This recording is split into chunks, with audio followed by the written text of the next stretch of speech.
The stories we tell ourselves can either cause us to excel or cause our dreams to be extinguished. And even the seemingly harmless ones may be holding you back in your life and ministry. So in this episode, we will be taking the first step in crafting an empowering and uplifting story that will bring your life and ministry to new heights.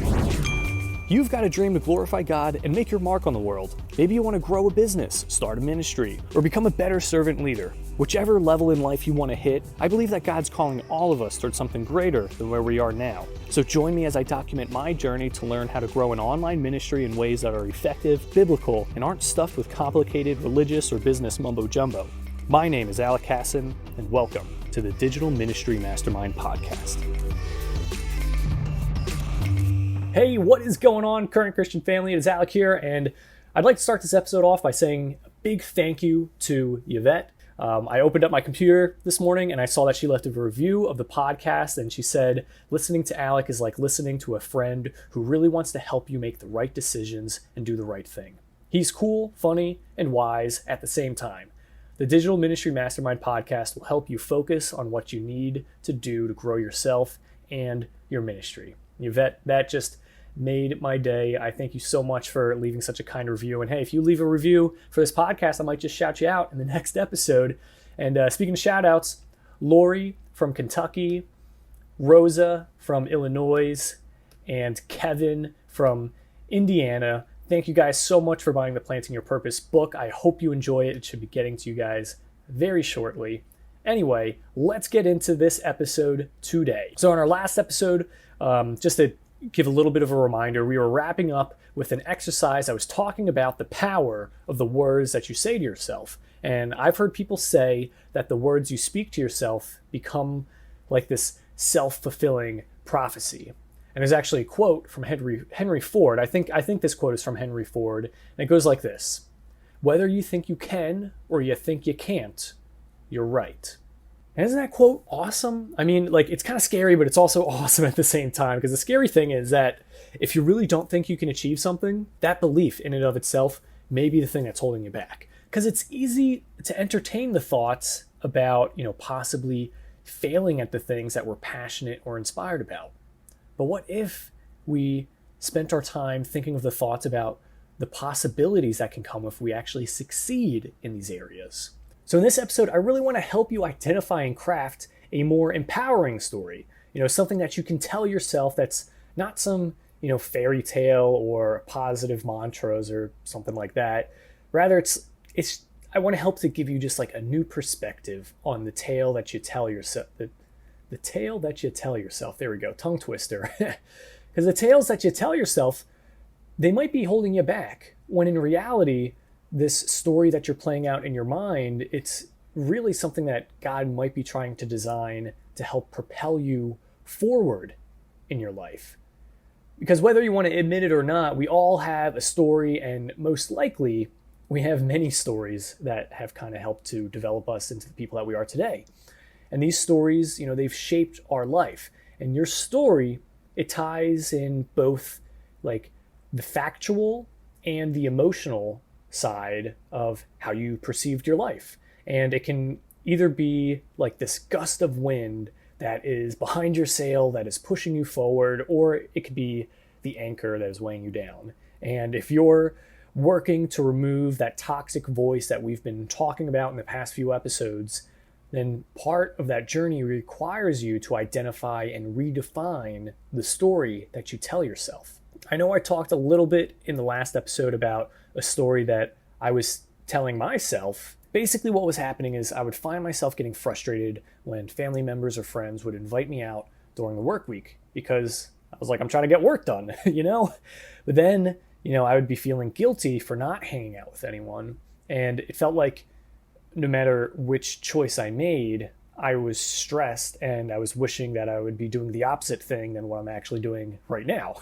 Then I started to see that the story I was telling myself was actually the reason why I was feeling so stressed out. Because like the internal tension of being asked out didn't come from a place of me feeling busy or obligated to work. It actually came from me loving the work that I do. And most of my friends and family they do work because they see it as a job, something that they have to do. But the work that I do, I see it as a way of like contributing to God's kingdom, and it's something that like I genuinely want to do. And the so-called like pressure or stress of work, it wasn't either of those things. It was actually excitement, and I'm actually like excited to do the work that I do, which is why I most often prefer to get work done than hang out with people a lot of the time. So when I would be invited out, I started to be conscious of what I was feeling and what I was telling myself, which would then influence how I would respond to these invitations in the situation. So rather than me saying like, hey, I can't hang out because I'm busy, I now say something like, hey, like, thank you so much, dude, for inviting me out, but I'm working on something that I'm really passionate about right now, and I would like to get this done first before I start adding more things to my plate.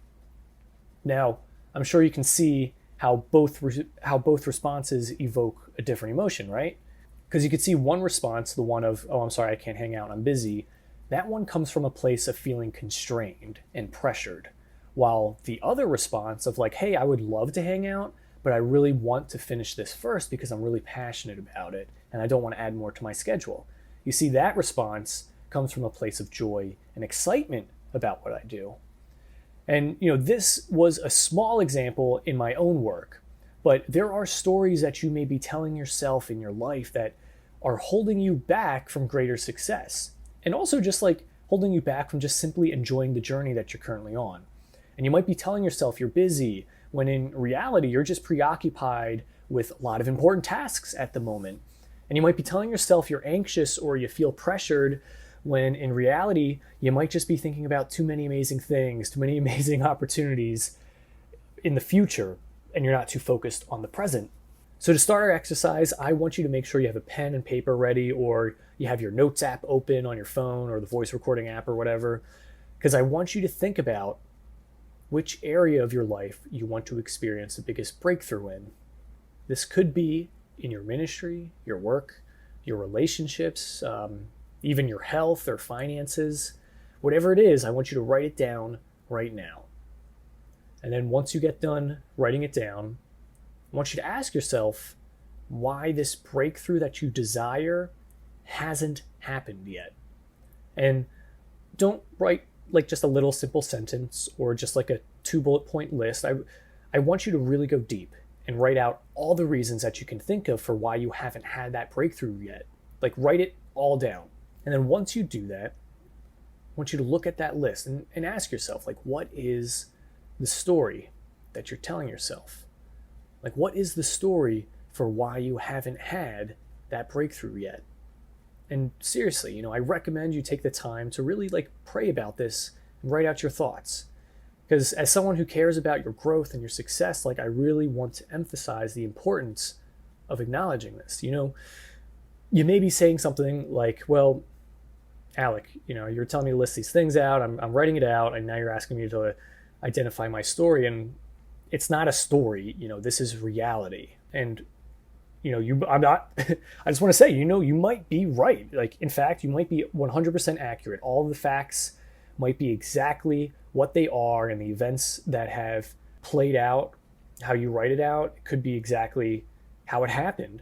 And if that's what you're thinking, that like, hey, like I'm not going to write it out, like what story can I write out, dude? This isn't a story. I still want you to write it down anyway. Now, with that story, with these reasons written out right in front of you, I want you to list out what that story has cost you. Like what costs have been associated with these things.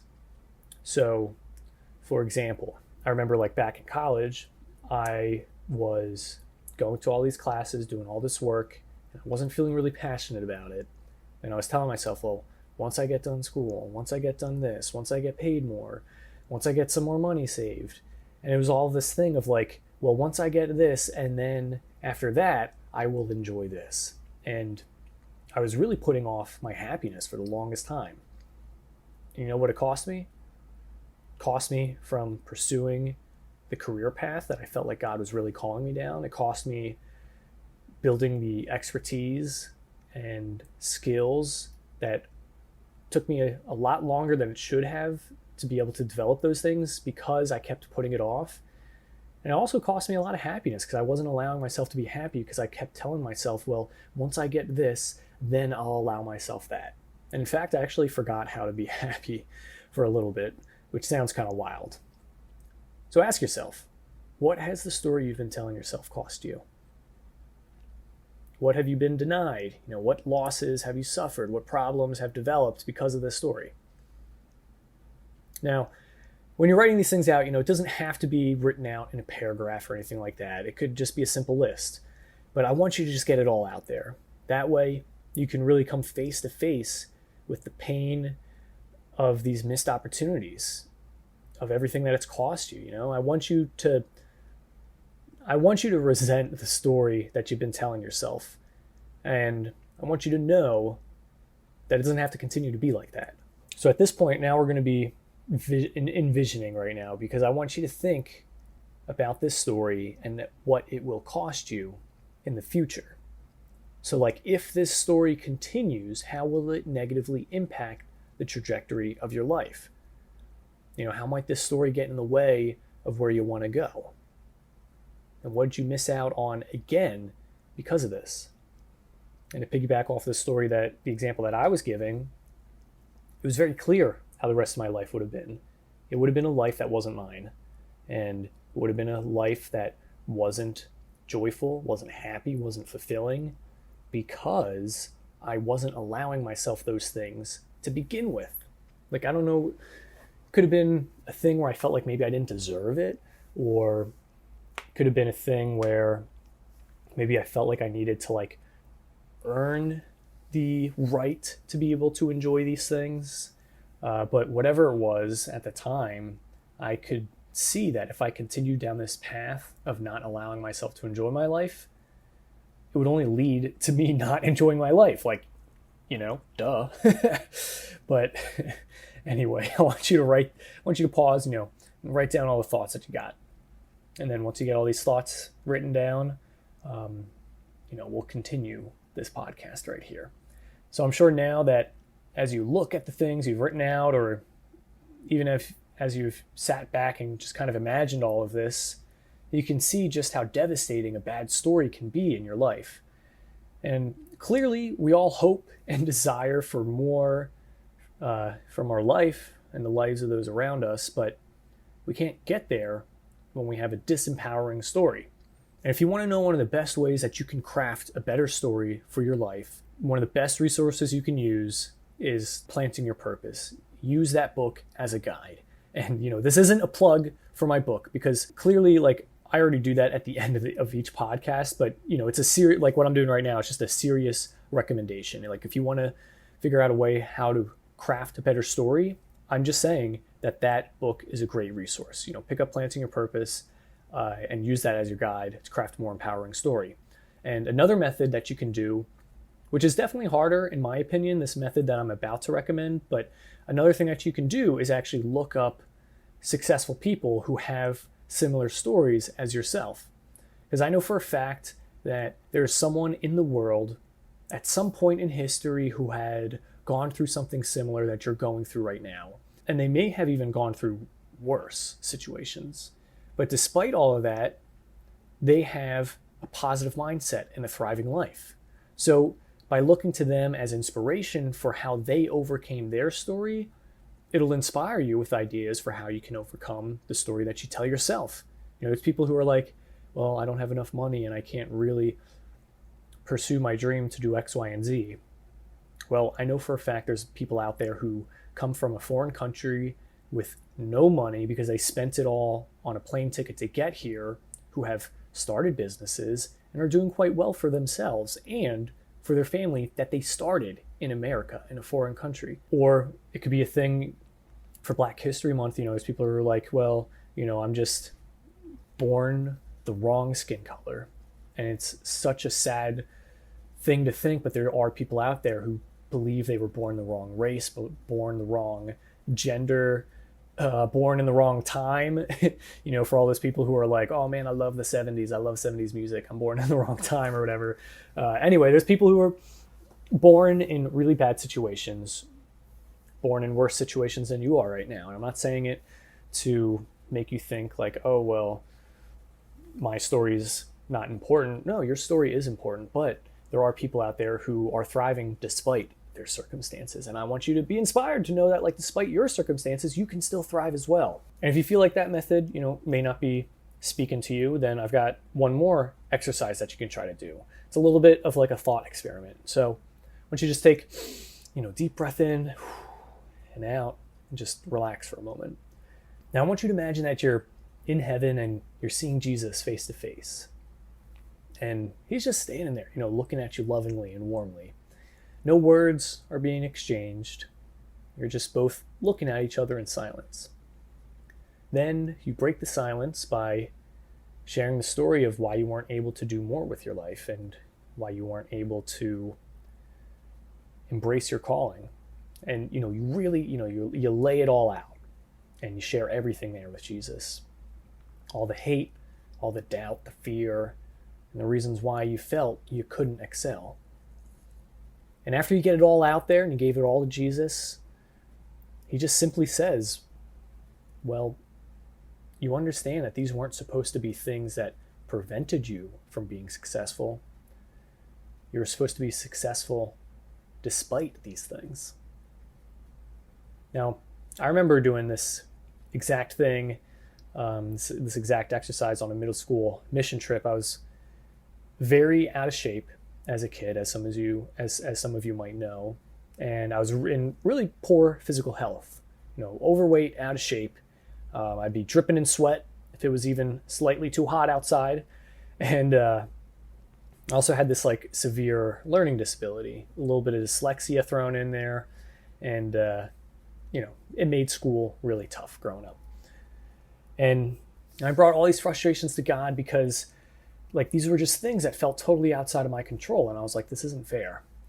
And God revealed something to me that even though the situation that I was in wasn't caused by my actions, but my actions moving forward are 100% in my control. And it's crazy because no one who sees me now would ever imagine that I was out of shape growing up or had a learning disability and wasn't able to do things like reading and writing. But now, I'm in better shape than a significant portion of guys who are my age. I went from hating reading in school to now reading about like 25 to 30 books a year, just out of pure enjoyment. And I'm not saying this stuff to brag, but I'm just saying, like, you can change your story. And when you change your story, it totally changes your life.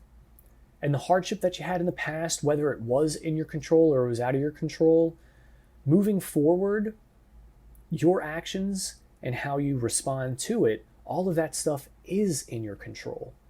And all of the difficulties that you faced, they have lessons within them that can equip you with skills that no one else has moving forward. And the guys I knew in school, for example, who were basically born in like really great physical shape and were like a lot smarter than me, have all taken those things for granted. They haven't picked up a book since graduating high school, and the only type of lifting that they do is lifting their butt off the couch. And I'm sorry, I'm not trying to like insult anyone. I'm just saying, it's a tough pill to swallow. But just because you didn't grow up with a certain thing doesn't mean that you can't have it moving forward. And you remember that story about Jesus being in the boat with his disciples when there was that storm? Just because Jesus is in your boat doesn't mean you won't face storms. But when you get through the storm, my God, will you have a great story to share because of it. And hey, if you feel like you've learned some wisdom from this episode, then I would love for you to subscribe to show your support. And if you know anyone who you think would benefit from learning this kind of information, then I invite you to please share this episode or any prior episode with them. Thank you guys so much for listening, and I will see you in our next episode. Are you a Christian leader looking to develop the skills needed to maximize the fruitfulness in your daily walk with Christ? Do you want to overcome the burden of not living life to the fullest and fully step into your God-given calling? If you do, then you should get a copy of my book, Planting Your Purpose, a 20-day guide to discover God's calling. It's not just another devotional book. Planting Your Purpose is your 20-day guide that will provide you with the strategies, tools, and insights to turn things around immediately. You will learn how to avoid the top 5 mistakes Christians make when pursuing their calling in life. You'll develop more joy in your walk with Jesus and unlock the secrets to mastering integrity. And by the end of 20 days, not only will you know your calling, but you'll have an even greater sense of fulfillment and confidence in your life. Everywhere, Christians are raving about this amazing new guide to discover their God-given calling. Get your copy by clicking the link in the show notes or by going to plantingyourpurpose.com. That's plantingyourpurpose.com.